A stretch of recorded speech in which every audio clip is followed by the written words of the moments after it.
So in chapter 6, we're going to start talking about doing approximation with distributions.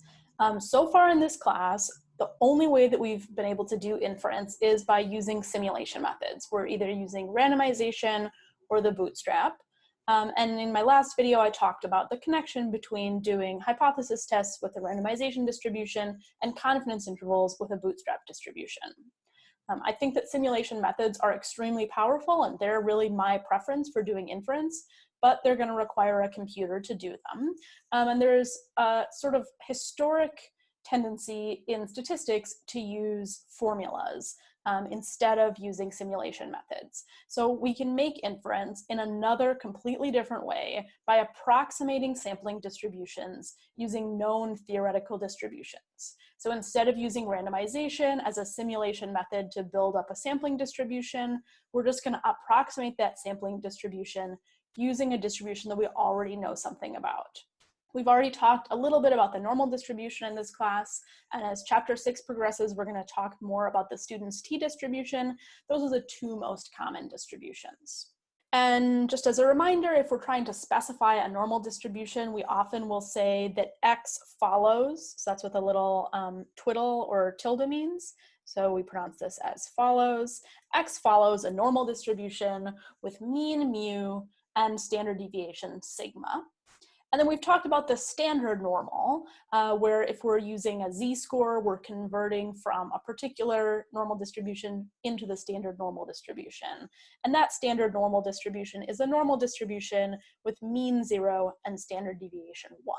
And the thing that we're not going to know that when we're trying to approximate a sampling distribution using something like the normal distribution is where it is centered and what its spread is. So those are the things that we're going to need to figure out.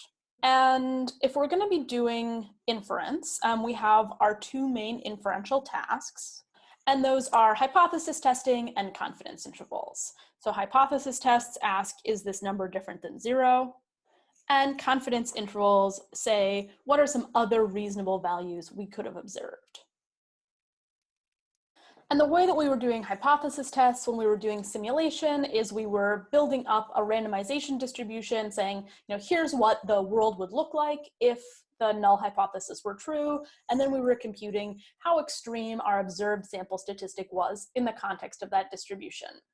Now here, when we're going to use an approximating known distribution, like the normal distribution, the way that we do a hypothesis test is we take our point estimate minus our null value over the standard error. So this is kind of like making a z-score. Remember, we had x minus mu over sigma when we were making z-scores. It's the same idea here. We're going to take our point estimate, our best estimate for the statistic, minus our null value from our hypothesis, and divide by the standard error.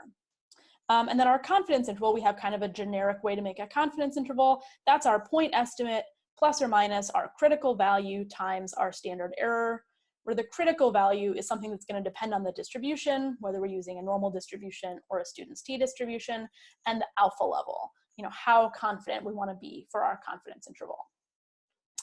So for both of those things, we're going to need the standard error. The point estimate is something that probably just comes in the problem. It's a proportion or a mean or a difference of proportions.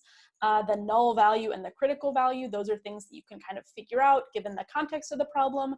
But the thing you're going to need to compute is the standard error. And we're going to use a formula to approximate the standard error. When we were working with simulations, we could just look at the standard deviation of that bootstrap distribution or randomization distribution. Now we're going to need to use a formula. And the formula is going to be different for every parameter that we study. So it's going to be a different standard error formula for one proportion, a different formula for one mean, for difference of means, difference of proportions, etc.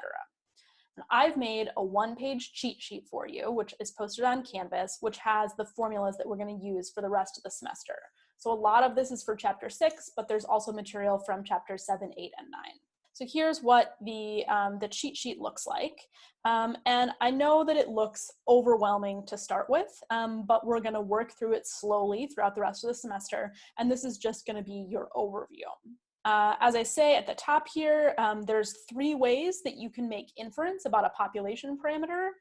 We're not going to spend time on exact/probability methods, so that's not something that you need to worry about. But simulation methods, that's something we've talked about. And then what we're talking about, especially in chapter 6, is using distributional approximations. So I've summarized the general way to do hypothesis testing and confidence intervals, and then this table is laid out, letting you know the parameter, the associated statistic, and then how you can do things for a hypothesis test and a confidence interval. And when we start off in section 6.1, we're going to be talking about a single proportion. So that has a parameter p, it has a statistic p hat. Here's the information about doing a hypothesis test, including some formulas. And then if we scroll over, we've got the information about doing a confidence interval. So for each section, there's going to be 1 row of this cheat sheet, and then we're going to be going through a number of sections to do specific types of inference and using the distributional approximations.